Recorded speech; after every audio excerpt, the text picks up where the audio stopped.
Welcome to the Kenney Show. Hey, you guys, welcome to the Kenney Show. I'm super duper excited to be here today and to dive into today's topic. So I think I'm going to call this sucker Turn Words into Works. Turn words into works. And as usual, I'll tell you a little story how the inspiration for this episode came into being and why I'm talking to you about it. So first of all, thank you for being here. Thank you for listening, my loyal listeners. I appreciate you. And if you're a new listener, let me just say this. If you're a new listener, first of all, welcome to the Kenney Show. Welcome to my world. And if you're not on my email list, just get on that sucker. Just do it right now. KarenKenney.com/sign up. And then that way you'll get this podcast delivered right into your inbox every Thursday. And then on one of the other days of the week, almost 99% of the time on Tuesdays, I send a little inspirational story. I do a little storytelling, let you know what I'm up to, if I got a cool event or if I'm opening up the doors to my membership, The Nest, or whatever's going on, how to work with me one-to-one in the quest. The newsletter, the email is how to find out what's happening. And I'm not obnoxious. I'm not always bombarding you. I am consistent though. So you get used to hearing from me, but it really makes it nice because every Thursday morning, like I said, this sucker is delivered right into your inbox. So first of all, just thank you for being here. And let me tell you about where Turn Words into Works comes from.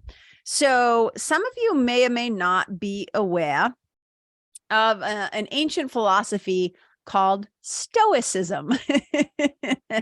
Now, the thing about Stoicism, and I think the Stoics is for a lot of people, is that people misunderstand kind of the vibe of the Stoics. So if you even just think about that word, if you describe somebody as Stoic, how you kind of think about them is that they're really kind of like just detached and emotionless, and like they're just like, you know, just not a warm and fuzzy at all. But I kind of think about the Stoics as being wicked practical. Like that's how I've come to appreciate the Stoics. I think they're super duper practical.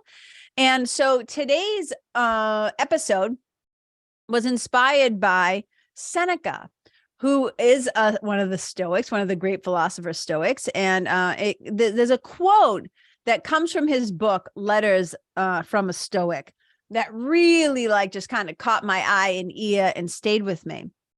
So those of you who are readers, so double amen hands if there's any other book lovers and readers in the house, but somebody who is really well known in this day and age for promoting Stoicism and the wisdom of the Stoics. Like one of them is a guy named Ryan Holiday. And Ryan Holiday is a best-selling author. He's been called by some as a marketing guru or a media strategist. He also owns a bookstore. And Ryan is always online somewhere, either talking about one of his books or the wisdoms from the Stoics that he does like almost daily posts about, but it's where a lot of his books also come from. And Ryan, if you might have heard some of these titles, right? Like the Daily Stoic, or things like, and here's why I'm reading the titles, because the titles actually give you a little sneak peek into the heartbeat of Stoicism and what matters. So listen to these. So there's the obstacle is the way. Ego is the enemy. Stillness is the key. Discipline is destiny. And courage is calling. And I love these because they kind of hint at some of what we might call the virtues of Stoicism, but they also sound like shit that I would talk about as a spiritual mentor. So there's kind of like a kismet kind of there, and that I relate to kind of what the Stoics were getting at. So I just want to read a little bit. I got this from Ryan Holiday, and he says, you know, Stoicism is often either unknown or misunderstood.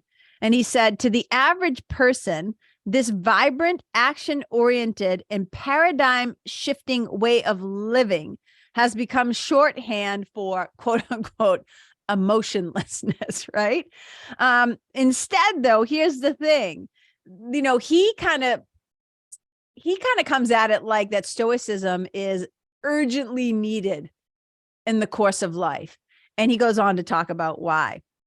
And this is one of the ways he describes it. He says, in its rightful place, stoicism is a tool in the pursuit of self-mastery, perseverance, and wisdom. It's something that one uses to live a great life rather than some esoteric field of academic inquiry.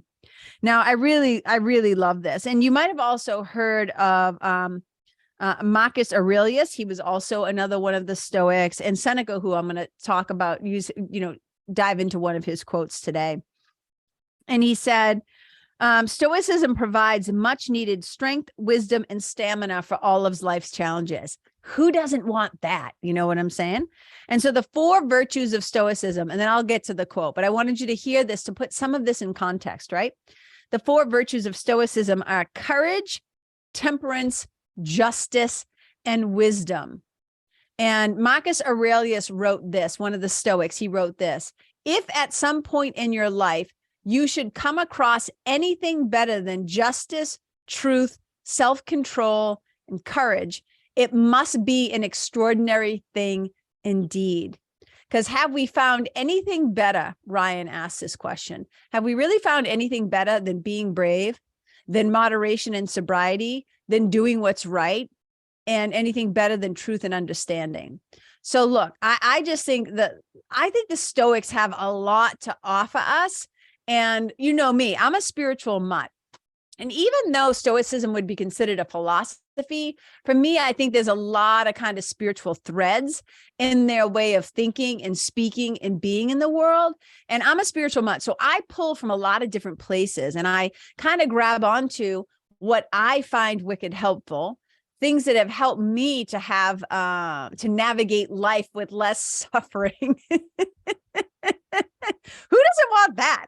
Right? Navigate life with less suffering and struggling and feelings of separation and being stuck and all the ways that the ego, tries to keep us caught up in our own BS, our own bullshit, our own blocks, and our own stories, right? So, and our own blind spots, as I always say, the big BS. So here's the deal. I'm going to read this quote from Seneca, and I'm going to tell you how and why it is the heartbeat of turn words into works and why I think it's so important. But if you're like me, if you listen to the show, you must be somebody who's curious, right? I follow my curiosity all the time. So if this show resonates with you, I've got to gather on some level, if you're a loyal listener, that you are also the kind of person who's curious and likes to learn things. So I thank you for indulging me into these little dives into other things like this, like Stoicism. And it's just a little sip, as my friend Linda Ty says, just a little sip, but I think it can be really powerful and helpful. Okay, so listen to this quote. Listen to this thing. It's so good. Okay, here's Seneca. He says this in his book, again, Letters from a Stoic. My advice is really this: what we hear the philosophers saying and what we find in their writings should be applied in our pursuit of the happy life. We should hunt out the helpful pieces of teaching and the spirited and noble-minded sayings which are capable of immediate practical application, not far-fetched or archaic expressions or extravagant metaphors and figures of speech, right? He's saying, take these things that are capable of immediate practical application and learn them so well that words become works. No one, to my mind, lets humanity down quite so much, he says, as those who study philosophy as if it were a sort of commercial skill, and then proceed to live in a quite different manner from the way they tell other people to live. He's throwing a little shade here. Showed a little shade in this quote, which kind of makes me laugh. And this is like back in the day, you guys. Stoicism is like ancient philosophy. But listen to the richness of this. We should hunt out the helpful pieces of teaching and the spirited and noble-minded sayings which are capable of immediate practical application. Now, if you know me at all, if you have been a yoga student of mine, if you've been in my membership, The Nest, if you have been working with me one-to-one in spiritual mentorship in my program, The Quest, right? If you have come into contact with me for any extended period of time, you know that I always say, I love to take the spiritual principles, ideas, and concepts and bring them down to earth in a really down to earth way so that they are practical applications, right? As a longtime student, I've been in a relationship, as I say, with A Course in Miracles for a wicked long time. And if you're watching this, I'm pointing back behind me. I'm pointing to the book, A Course in Miracles, that is on my bookshelf behind me. That navy blue with gold writing, that big, thick ass book.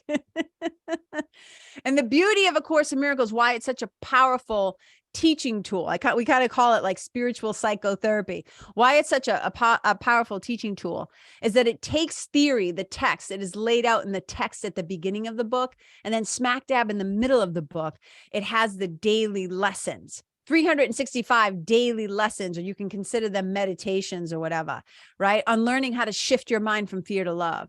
And those lessons, the workbook, the lessons in the workbook are the practical application of the text and the theory.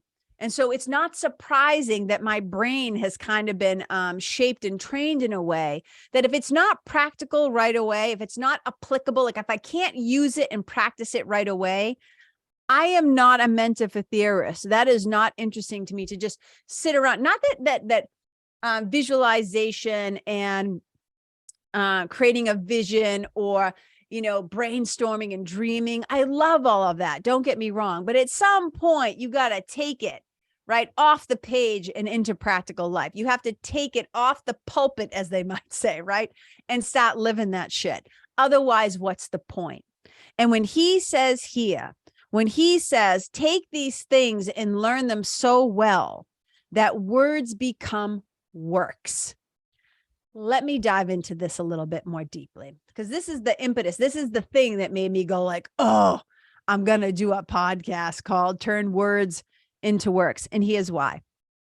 It's wicked easy in the spiritual kind of community, those who consider themselves quote unquote spiritual, or even call it, some people will call it like mindset or personal development or shifts in perception or new paradigms or whatever people want to call this kind of inner work, right? What so many people do is they love to just gather information. They love to give the ego, and I'm not even saying they do this consciously. I'm just saying this is how the unconscious works. The unconscious likes to check the little box and feel superior, right? It likes to check the little box and be like, oh, I did the thing, right? And so a lot of times it does stuff for the performative function, not for the true depth of learning and applying, where there can actually be a miracle, right? That takes place, which is a shift in perception from fear to love. What I would call your story to your glory, right? Really being able to change our minds, really being able to change ourselves and transform ourselves through divine alchemy, but through doing shit, not just talking about it. So taking things that we've heard, that we've read, that we've listened to, and actually spending some time with it, getting a little intimate with it. Because as my friend Marianne C says, right? Intimacy is what actually heals us. She always says, information doesn't heal.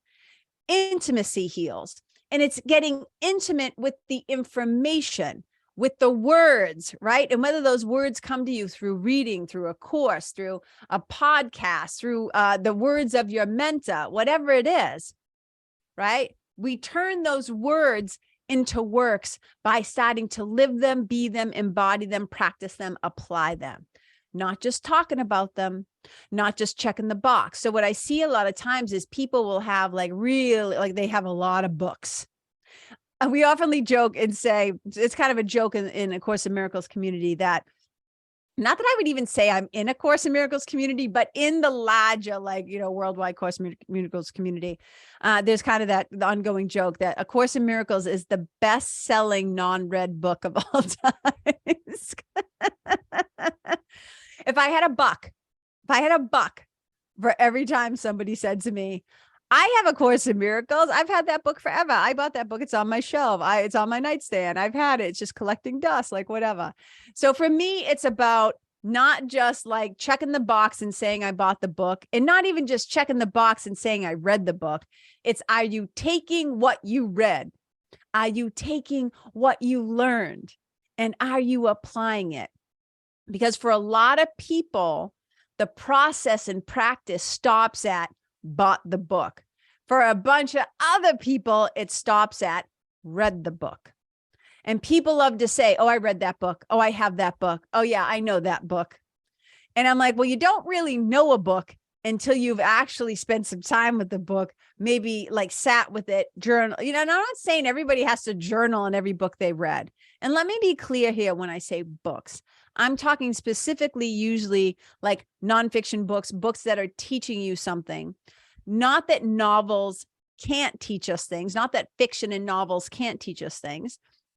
But a lot of times, we read fiction and novels to for a different purpose, right? Like, again, I've learned a shit ton from reading fiction, but what I'm trying to say is I'm talking about books specifically that usually have to do with some sort of growth, expansion of consciousness, development, personal development, spiritual, whatever. Some people might use a word called mastery, like whatever. When you're trying to grow and change, embody yourself, transform yourself. Those are the books I'm specifically speaking about.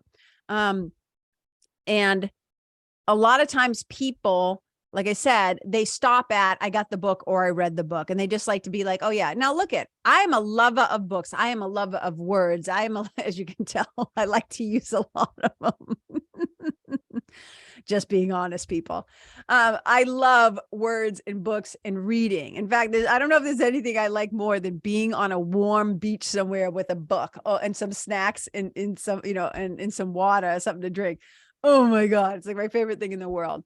In fact, I can't wait to finish this podcast because that's my goal. It's like, once I'm done with this podcast, I'm going to sit down and read a book that I'm reading right now, which is a fiction book. Michael Conley. If you guys don't know who Michael Conley is, he's a fantastic writer. He's the creator of the Bosch series. If any of you know who Hieronymus Bosch is, as the character, Harry Bosch. Oh, yeah. Anyways, and I digress, and I'm back. So anyways, we're bumping up against the holidays and I'm just feeling like, yeah, I don't really want to do any more work today. I think I just want to cozy down with my furry kids in a book. Okay. And I'm back. Here we are. So this is what I'm trying to say. The ego gets that stroke. And I'm always like, but what did the book teach you? Like, what are you taking away from the book?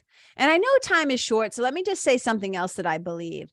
If you're reading a book like that you bought yourself, it's not required for some course or training or certification or whatever. If you just bought at school, whatever, if you just bought a book and you start reading it, there have been times when I bought books and everybody else in the world loved them. And I start to read it and I'm like, fuck this book and fuck these characters, fuck this whole approach. And I'm just like, it is not for me. And I'll just put it down. I will put it aside. I do not force myself to just trudge through something that does not interest me, make me curious, or light me up. I just won't do it. I just won't do it.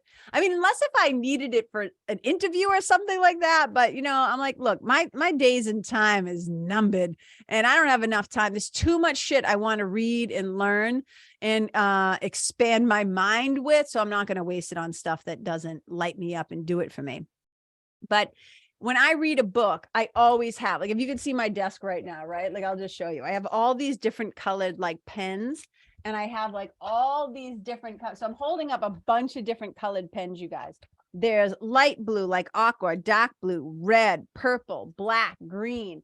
And then you can just imagine, taste the rainbow of my highlighters and my markers, right? So yellow and pink and like coral and green and blue and all that stuff. So I always have pens and markers nearby when I'm reading a book. And I mean, obviously, if it was like a first edition signed something special, I'm not going to mock that sucker up.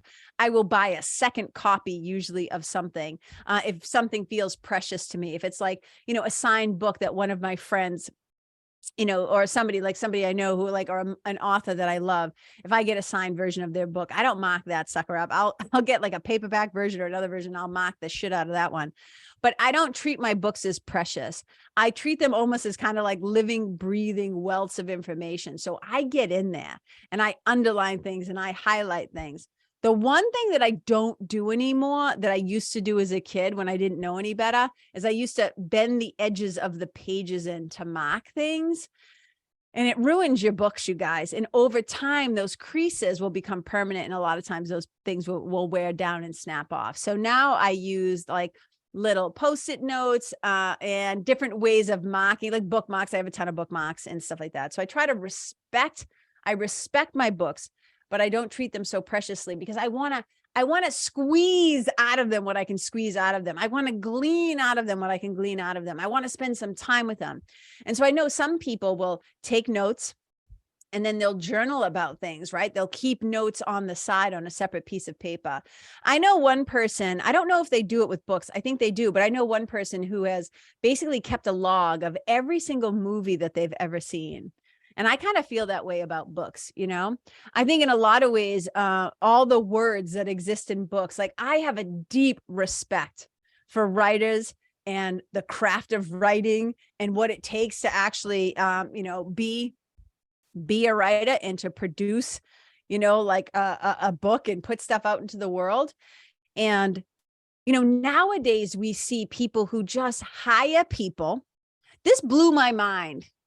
This blew my mind when I first started seeing this trend where rich people or famous people or people with a lot of, I guess, extra income will hire people to cultivate book collections to just put in their house to look pretty. I was like, what?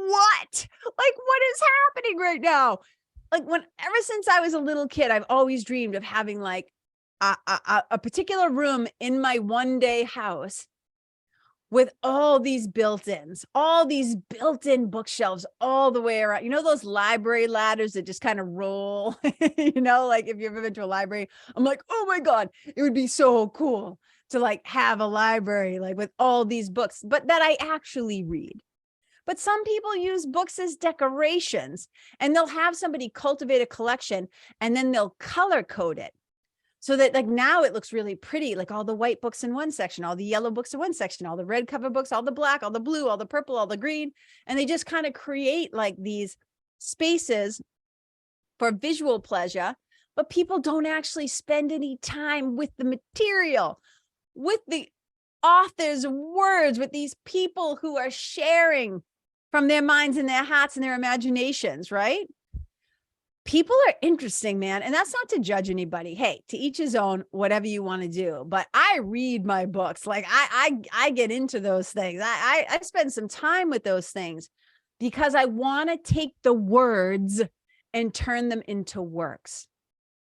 Now, sometimes what a word is giving me, especially, if I'm reading a novel or a fiction book, it might be giving me a chance to feel deeply or to imagine or to visit other worlds or to go places I could never even dream up on my own, right? That's the beauty of visiting other people's stories. And with self-help books or personal development books or transformational books or nonfiction books or whatever you want to call them, what I love about them is they give me the opportunity to shift my perspective, to change my mind, to learn something new. And that's why I always say, or I shouldn't say always, I often say on this podcast, I reserve the right to change my mind. That way I don't have to lament about stupid shit that I said, 150 episodes ago, because I know that I'm always reading and learning and taking classes and I'm a lifelong learner. So I might know some shit now that I didn't know before. And it's not that, like, if I said it at that time, I'm sure I believed it. But now I have a little bit sip, as my friend Linda says. I've sipped. I've learned a little bit more. I'm a little bit better, smarter. I know that's not good grammar, but I just like to say it. I'm a little bit better, smarter. And so if I'm a little bit smarter and I know better, hopefully, fingers crossed on my behalf, I'm going to do better. So I think to just do things performatively, like why waste your time? What's the point? So what is your relationship like with these things, this information, and whether you get the words through books, through courses, through coaching, through mentoring, through watching a video, through watching a Facebook Live, like whatever. Don't just do it to gather more information. Don't just do it to quote unquote look smarter. Do it to get and be better. Apply it, use it, get intimate with it. Turn the words into works. And I always say, right, like I haven't read the whole Bible. I'm not like a super Bible-y person. But I know somewhere in there it says faith without works is dead. Faith without works is dead. And it's a fancy way for me of saying, like, don't just sit in the church. Don't just listen to what people are saying. Don't just say that, oh yeah, I have this faith and I believe. Go out and do some shit, right? If you're going to be a quote unquote believer or a follower or whatever of some certain faith, is that shit showing up in your life? Is that faith showing up in your works and the way that you move through the world, the way that you speak, the way that you interact with your fellow human beings and the animals and the environment? And this is why I think so many people get upset and think that a lot of organized religion is a bunch of baloney, is because they see an incongruency between what is quote unquote preached and what is actually lived, what is preached versus what is practiced. There's that incongruency, that there's that cognitive dissonance, right? And people are like, well, you say this on Sunday, but then you do this at home. So there's a disconnect there between the words, and I'm flapping my hand like somebody flapping their gums, the words and the works. And now I'm twirling my hands, like actually putting this stuff into your everyday life. And I mean, I think one of the things that, you know, as a mentor myself, I love taking the words that I have learned from others, the ideas through their words, let me put it that way, right? The ideas, the principles, the concepts, the shifts that I've had through reading and speaking and paying and investing to be in the presence of other great teachers, and then extracting from that what works for me, what lands in my heart, what lights me up, which makes me go like, oh my God, that is so good. I can't wait to share that with credit and attribution, PS, with my own people. And this is one of the things that great mentors do, is we are lifelong students. We are lifelong learners. We are ongoing, perpetually, infinity and beyond, right? Curious. And we love to learn. And I don't hold, right? I don't hold, how do I say this? I don't mind changing my mind. I don't mind finding out I was wrong. If I look at something from a new perspective or another person's point of view, or I put myself in somebody else's shoes and I get like an eye opener, I might not like it at first, of course, right? We're all human. The ego pushes back a little bit, right? So there might be an initial little sting like, I can't believe I used to say that or believe that. That was so stupid. But I know how to extend forgiveness and grace to myself, because I was like, ooh, I didn't know what I know now back then, right? And so hopefully, you know, hopefully, if I've ever shared something that now I mean, I have to go back and like go through the file facts in my head, but I have no doubt that I've said some stupid shit along the way, right? Some overzealous things that now I'm a little bit more like, I'm a little bit more stoic about it, right? I'm a little bit more tempered about it. And so that's the thing. Anyways, there's a whole point I'm trying to get at about mentors, is that a lot of times what we do is we go ahead. I'm going to do I might do the next podcast about this, about how mentors save you time, about how a good coach and a good mentor, what we do is save you time. because a lot of times I've gone ahead and read the books. I've gone ahead and taken the classes or the courses and the certifications, right? Like we bring all of our areas of study to the table, and then we can offer it. And we can say, hey, have you read this book? Here's these resources, et cetera, et cetera, et cetera. And I'll get into this a little bit later. But this is what great mentors do, is we become more intimate with the information so that we can use it in our processes of helping others to transform, helping others to heal. Not that we do the healing for them. We don't. I always say what I do as a mentor is, first of all, to hold the idea and the vision of somebody as they really are. And I would say happy, healthy, healed, whole, and holy, right? Holding it, seeing them. If I cannot see in my mind, this is a very A Course in Miracles thing about how to see your brothers and sisters, right? Is not meeting them on the level, meaning not agreeing with them on the level of their perceived, that's an important word, perceived brokenness or wound or separation. It's like holding the vision of them. So if I can't see somebody as a mentor in my mind as being able to accomplish this thing that we're setting out to do, or we're hoping to do, this transformation that they're coming to me seeking, right? Wanting help. So I don't do the healing, but I hope I can create the container, the space where they can discover that they know how to heal themselves, along with some tools, obviously, right? The spiritual toolkit, as I say, that I share with them. And I'm always adding to that spiritual toolkit, because I am taking these words and I'm putting them into my works.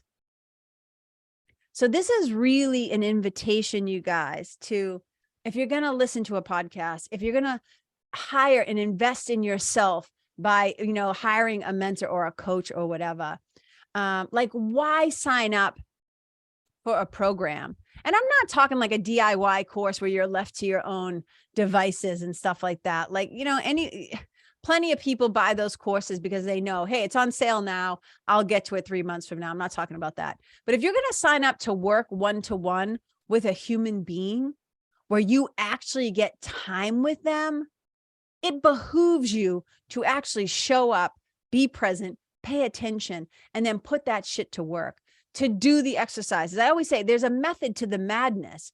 I don't ever give people stuff to do that is just quote unquote busy work. It's stuff that I know has worked for me and many others, right? To get results, to get transformations, etc. So you guys, that's what I wanted to say. Turn the words in your life that are coming to you through various sources and turn them into your works. Take the information, make it intimately yours. Glean from it what is helpful. I would say, take what works, leave the rest, and then start to practically apply it. People are always like, well, how do you change? I'm like, here's one of the ways that you change. You take your change, you show up for your transformation, and you take your change work seriously. And you pay attention. So when you get a sign, when your coach or mentor says, hey, listen to this podcast, listen to this hypnosis, listen to this audio, da, da, da, da, da, da, da, da. I mean, I'm so lucky. I have the best clients. And you know me, I don't ever out my clients and like say I get their permission obviously afterwards when they give me beautiful testimonials about the results and stuff like that. But I don't just come on here and just blurt out people's names and stuff. But I will say this. And I think part of it is because they've been around me long enough to know that I'm not screwing around. I am not here to waste anybody's time, not theirs, not mine. So usually by the time people come to work with me, not always, there have been a handful of people that it wasn't, because you can only assess whether you do it through an application process or with me, I talk to people, right? I usually get on a phone call with them before to find out if it's a good fit for both of us. And there've been a few times when somebody sold me that they were ready. They said all the right things, because that's another thing, right? I tend to attract pretty smart people, pretty intelligent. I'm tapping my little knucklehead right now. I tend to attract pretty intelligent people, but a lot of times the problem with intelligent people is they know how to say the right things. They know how to say the things to either bullshit themselves or somebody else. And I would say, like, not much gets past me. A lot of the times, I can sense when somebody's flapping their gums, but there's no gumption behind it, right? Like there's no heat, there's no feeling. Like I trust that gut instinct. Been a couple of times where people, let me put it this way. I think they believed that they were ready. And then when you get into it, it's like, oh. So here's my whole point. Don't waste your time. Don't waste your money. If you're going to sign up for something, if you're going to invest like in a book, if you're going to invest in a course, but definitely if you're going to invest in some one-to-one work or a mastermind or something where there's another person on the other end of the line saying, I'm here for you. Let me share what I've learned, the words that I've put into works. Show up for that shit. Go all in. Take it seriously. Take yourself seriously. Show up for yourself. It's powerful. It's powerful, the transformations that can happen. And I can tell you firsthand, for doing this for many, many years as a spiritual mentor, that miracles can happen. Shifts in perceptions that will change your life, your story to your glory, from fear to love. I am telling you, from the experience of hell to the experience of heaven. And I don't mean that in a religious way, but like getting out of your own way, being able to see yourself anew. Oh man, it is a shift. It is a shift that feel like when you're stuck. Who here? Double amen hands if you know what I'm saying. I know I've taken a little tour off the Stoics for a minute, but here's the thing. If you've ever been so sick of yourself, I always say this, so sick of yourself that you wish you could just unzip your own skin and crawl out because you just want to get the fuck away from yourself and your own bullshit. If you've ever gotten to the point where you're just like, I just can't anymore. I can't stand the way I'm thinking and feeling and doing and being and the choices that I'm making. I just want to change. When you just get so sick of yourself and you're like, I'm ready to change. That feeling right before you decide to make the change, that feels like hell.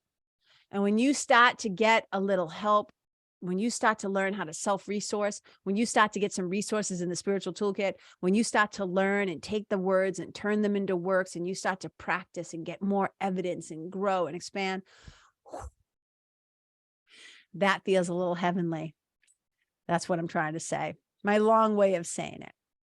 So you guys, thank you so much for tuning in to the Karen Kenney Show. It is a true delight. It is a true delight to get to do this, to get to show up each week. And I'm so thankful.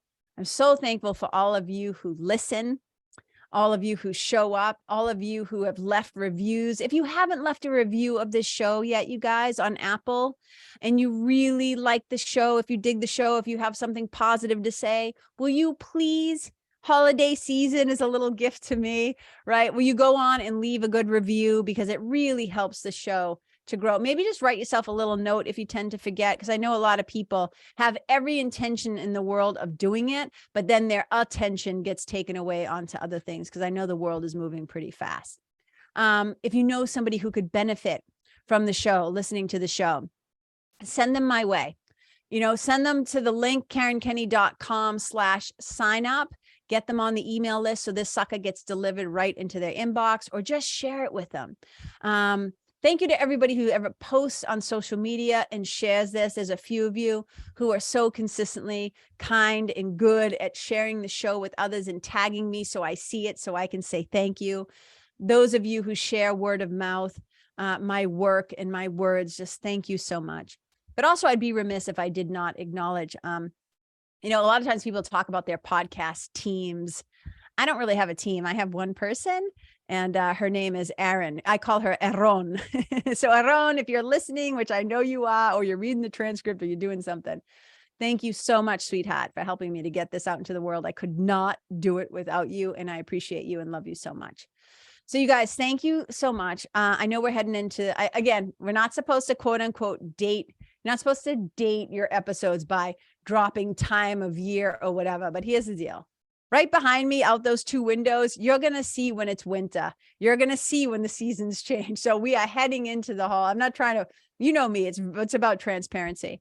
So we're moving into the holidays, and, you're going to get one of the last things I'll say, you're going to get a lot of advice to like go out with a bang and like hurry up and take advantage of these last few weeks and month and whatever, right? And I'm like, dudes, how about we're just a little bit kinder to our nervous systems, right? I like to use this time of year as it starts to get colder and I can't stand the cold, right? I always say, why do I live somewhere where I need a plow guy? Why?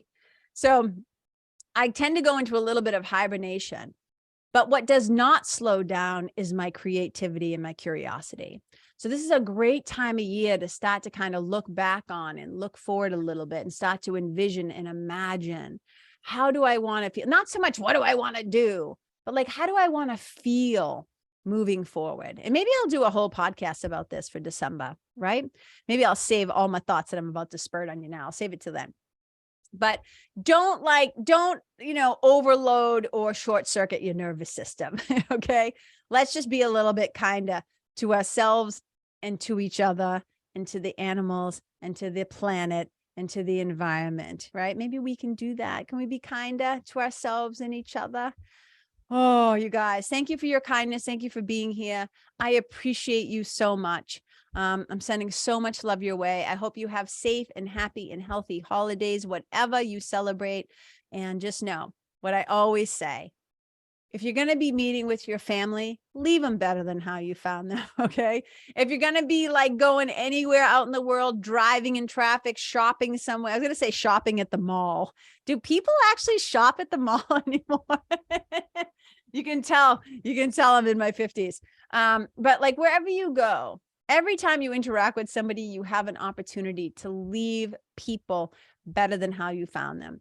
So a little smile, a little patience, a little kindness and courtesy, it goes a wicked long way this time of year, especially. So you guys, thank you for being here. Wherever you go, leave the people, the place, the animals, yourself, the environment better than how you found it. Wherever you go, may you be a blessing. Bye.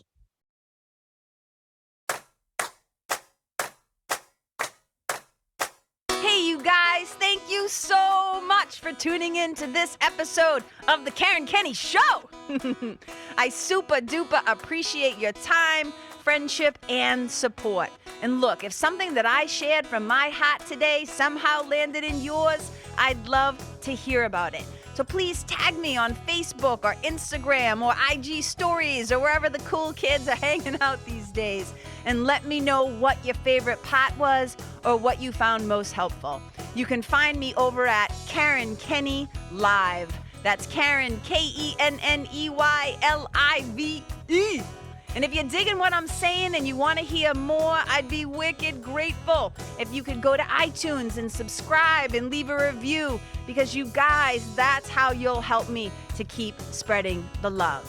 And if you can think of someone that could benefit from hearing this episode, please share it with them.